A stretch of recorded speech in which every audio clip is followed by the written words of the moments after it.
سال فرانسه بود، همه کاری میکرد. عکاسی میره، جبهه میره، عکاسی رزمنده ها میره. شب تا صبح نمی آمد خونه، اونا را درست میکرده، بسته‌بندی میکردن. خلاص کارش این بود دیگه. درسم میخوند. امام که فرمود که جبهه ها لازم تره، درس گذاشت کنار.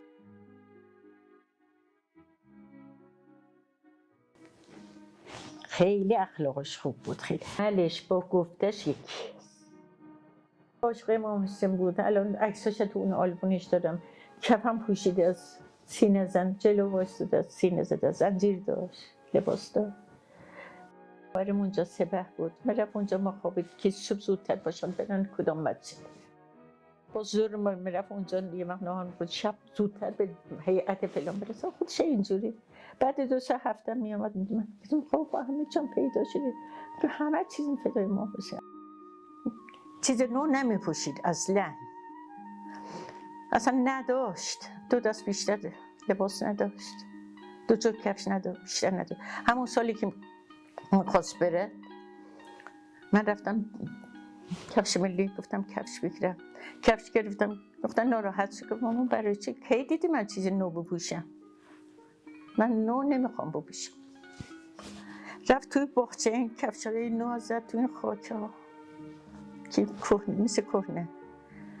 یه هفته دیگه 2 هفته دیگه عید نوروز بود، میخواست بره در این سپاه این بالا. کفشا گذاشت تو مشم، گفت من کتون پوشم مامان اینا نگه دار، بده اینجا بسیش، به اسمشم برد، بده بکی، من اینا نمیبرم اونجا. امکان دارد من دیگه بر نکردم. هرچی بگم کم گفتم از این. 2 روز 3 روز مانده که خبر میدادن عملیات هست دیگه. این نه پامش نخیر که عروسی میخواست بره، اتاق عروس میخواد بره. اینقدر حول و ویلا داشت که زودتر بره. امکان دارد ما بریم جلو، چند مدت هم دیگه نبینیم، حلالمان کنه. گفتم حلال خوشتون باشد، به سلامتی، ایشالا پیروزی شد، برکتت. این رفته بودن حموم، حنا گذاشته بودن دستاشونه پاهاشونه، اصلاح کرده بودن. تو شهر کراشه کرده بود. میگفتش که با خنده، با خوش اخلاقی، با شوخی. حالا این یه دفعه برم اگر بدانی چه خبر است اونجا، یا اصلا 1 روز اینجا نمون، همه چی اونجا هست، همه چی. شما بیاد همین برای اینجا، همین برای اونجا، اصلا همه را شیفته اونجا میکرد. اصلا یه اخلاق میگم که مخصوصی داشت.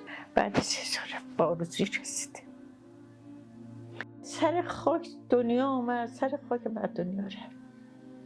اصلا باور نمیکنید هیچ شهید اینجور شده باشید، اصلا باور کردنیه.